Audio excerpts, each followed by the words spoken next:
Hey there, welcome to day 20 of our free Get Up and Go challenge. We are discussing the SOAP framework with respect to our relationships today. And we are talking about the R relationships and the O in the SOAP framework.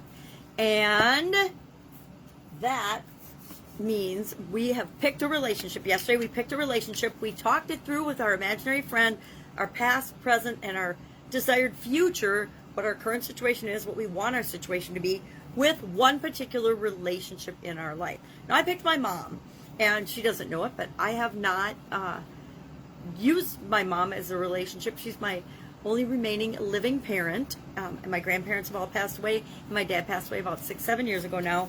And so I'm like, I need to think about my relationship with my mom. She's 84 years old. She's going to be around, I hope, as long as my grandma, so for another 15 years or 20 years, but I want to make sure that I make the most of that relationship. So how do I go about doing that? What are my options for improving and continually improving my relationship with my mom? And your relationship with whomever. Like I said, I've done all kinds of different relationships. You know, it's been from my ex to enemies to haters to my sisters, my siblings. I only have sisters, my siblings. To myself. I've done all different types of relationships. So today, our tool for getting at the options and the infinite possibilities with respect to improving this relationship. I'm assuming we all want to improve a relationship, right? You might want to end a relationship, but that's an improvement for you. So when I say improve, I mean we want to make our relationships better. We need to forgive the past, right? And not forget about it, but forgive the past. We need to pay attention to what's going on in the present moment and be really true and honest and realistic with ourselves, which is why we discussed it with our imaginary friend, not anyone else who might judge it. And then we want to pre-frame and plan for our future to create the desired situation, the desired relationship that we want. Our tool for this is visualization and using our imagination. To pre-frame or to plan something means we practice it in our mind. We practice it in our imagination. Now, I don't know about you, but when I first started visualizing and heard about visualization, I stunk at it. I didn't think that I could visualize anything. Somebody would say, visualize a dolphin. And of course, we all have the ability to visualize and imagine things. We actually think in pictures. Our brains automatically think in pictures. So if somebody says, think of a dolphin, or try not to think of a dolphin, what are you going to think of? You're going to think of a dolphin, right?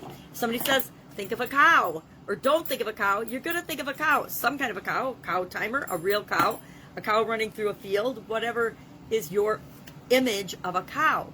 So we all have the ability to do it, but a lot of times we judge and we think that we don't. So I'm going to share 7 tips, 5, 6, 7 tips on visualization for beginners, but our reason for visualizing is we want to brainstorm a list of at least 10 possible options that we could do to improve the relationship that we're working on.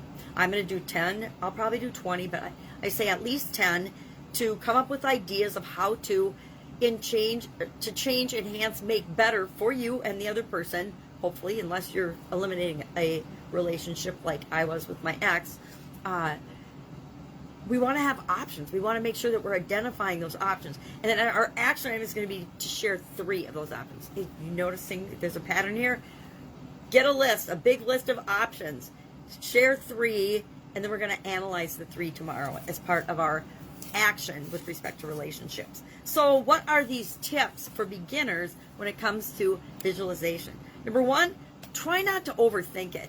Again, if somebody says magnifying glass, your brain automatically creates a picture of a magnifying glass in your head. It might be a magnifying glass like the ones I use. It might be the giant magnifying glass from the Santa Claus movies.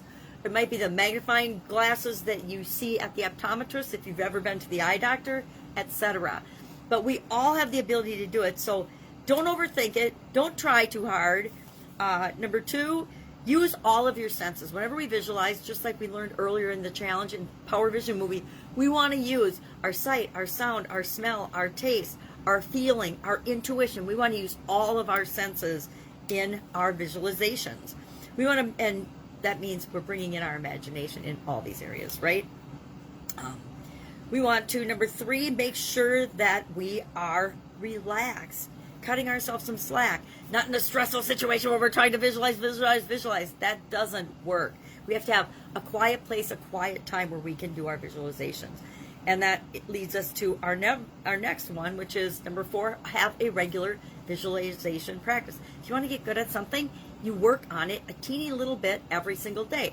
So say for a minute a day or 5 minutes a day for the next 7 days, you are going to practice visualizing. You're going to pick a time, and it works best if you do it the same time every day. At least for me, that's how habits form most appropriately, is if I pick first thing in the morning or right before I go to bed, I'm going to visualize for 5 minutes right before I go to sleep, improving my relationship with my mom or whatever else you want.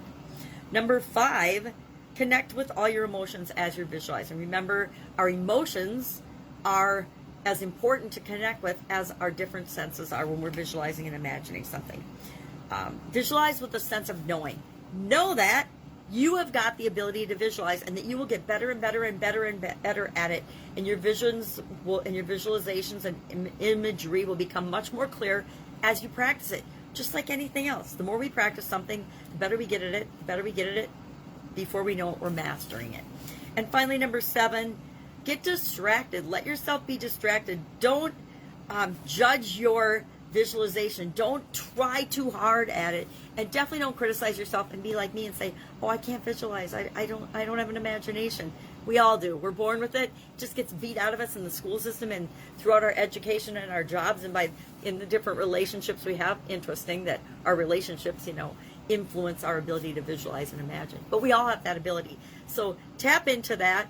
Do it today. If you don't regularly visualize or imagine things, practice this. Commit to yourself, hey, for a minute a day for the next 7 days. And that is really all it will take. Because all of a sudden you'll say, okay, I'm doing it for a minute. And then all of a sudden you'll be like, oh, I did it for 5 minutes. I imagined what I wanted in detail with my feelings and my emotions and all my different senses. And it was 15 minutes went by before you even realize it. Because it's actually really fun to pre-plan, pre-frame, and imagine how awesome your life's going to be when you create the things that you want. Any questions, hit me up in the comments below. Otherwise, I will be with you tomorrow for our relationship A, or our relationship action. A is for action in our SOAP framework.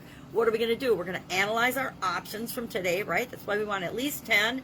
We're going to share 3, and we're going to analyze 3. I'll share a tool with you to do the analysis on that. It's one of my favorites. And we'll be with you tomorrow. Any questions, ask. Otherwise, have an awesome day. Have fun with this. Visualization, imagination, imaginary friends, relationships. They're supposed to make us feel good, and they're supposed to be fun. All right, have a great day. Catch you tomorrow. Bye.